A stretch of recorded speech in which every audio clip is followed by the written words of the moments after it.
Yo, so today I'm going to do a review on A Clockwork Orange. This was my first 5-star book of the year and I absolutely loved it so much. So I'll give you a brief synopsis, even though I don't really think it's that necessary since I think everyone knows what this is about. It basically follows the story of a 15-year-old boy called Alex who likes to indulge in classical music, ultra-violence and rape.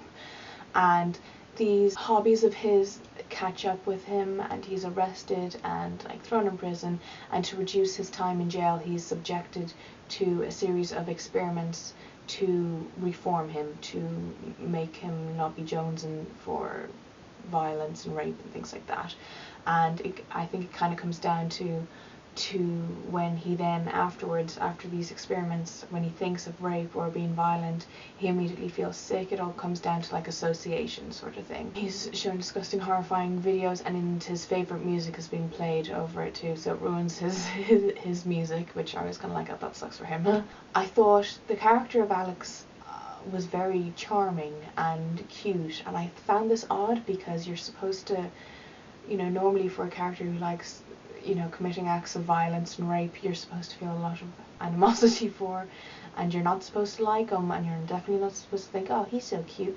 But I did, and I found this kind of funny and odd, and I think that's the way it was supposed to be kind of taken. I thought his relationship with his friends, especially in the latter part of the book where there are kind of some revelations revealed, I thought that was really intriguing and interesting to watch kind of play out, and Alex's kind of ending thoughts on the whole situation. I also love the use of language in this. I love the slang. I was very, very nervous at first to begin reading it because I thought everyone complains about the slang in it, or not complains, but talks about how difficult it is to understand.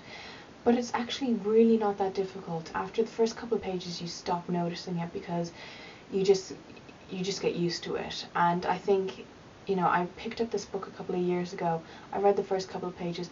I did not have a clue of what was actually going on or being said or anything like that. So I feel like if you have that kind of experience, you pick it up and you just have no idea what's going on in it, put it down for another year or two or whatever and kind of grow yourself as a reader, become a more confident reader, and then tackle this in your late teens, early 20s. And that's one thing, is that I'm so glad that I did put it down a few years ago and I didn't try to get all the way through it, because I wouldn't have appreciated it for what it was. I wouldn't have understood most of it.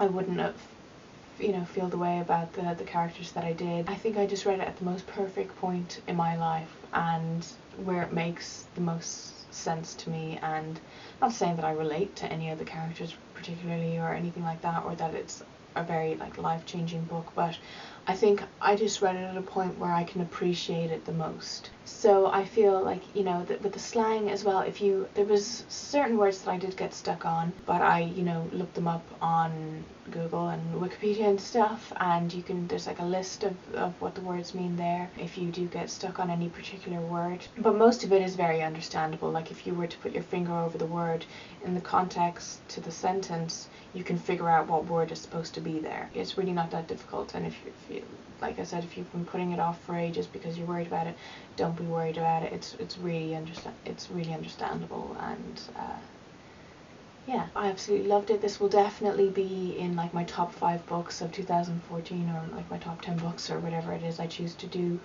when the time arrives. I can't recommend it enough, especially if you like reading kind of funny, disturbing books. This is definitely one for you. So I hope you enjoyed this video, and I'll talk to you soon. Bye.